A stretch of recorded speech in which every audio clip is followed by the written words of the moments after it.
Hi, everybody. Dana Litwin here again. And today I have a very special guest, longtime friend and colleague in the virtual space as well as in person, Severina Ware, CVA. The second tip you were talking about as we were getting ready for this conversation was talking about yourself. And that kind of relates to the first tip we heard.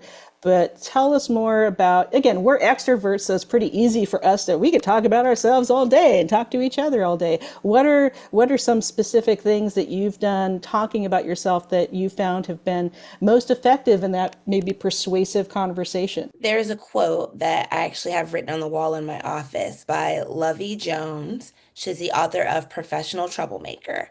And it says, speak about yourself and work that you do with exclamation points, not question marks. I love it.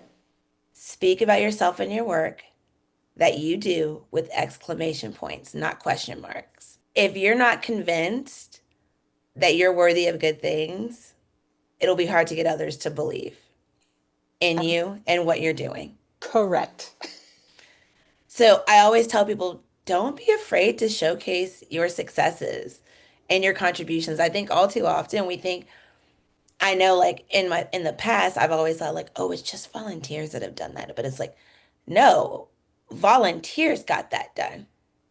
Like they've showed what impact they can make on the mission in 3 hours when it may have taken me 3 days because I also have emails to check. I have people to meet with. I have reports that I need to get done. I have to verify hours. So the fact that I could bring volunteers in to get something knocked out in 2.5 hours, they are making an impact. It's so important to keep a clear line of how these contributions yield results. That way you can go back and report it to that executive leadership team. You can share that in your performance review. It is such a key tip for advocating for yourself. So you have to be very specific about what you've accomplished, what you can accomplish for your organization and just for yourself in general.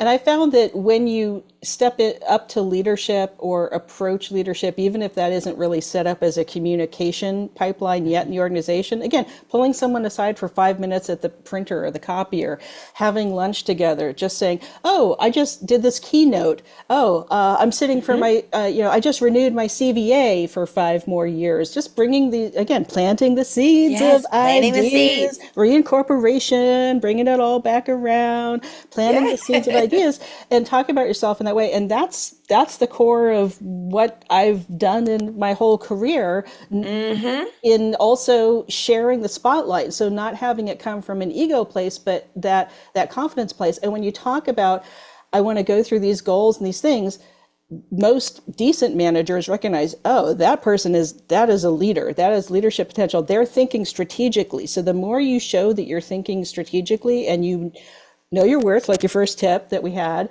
but then talk about the accomplishments of yourself, your department, and help shine that spotlight on the rest of the volunteers or the rest of the staff and team that's helping bring that success. Yes. That's showing real leadership versus, ego boost and power grabbing. And here's the thing, when I talk about myself, nobody is left behind.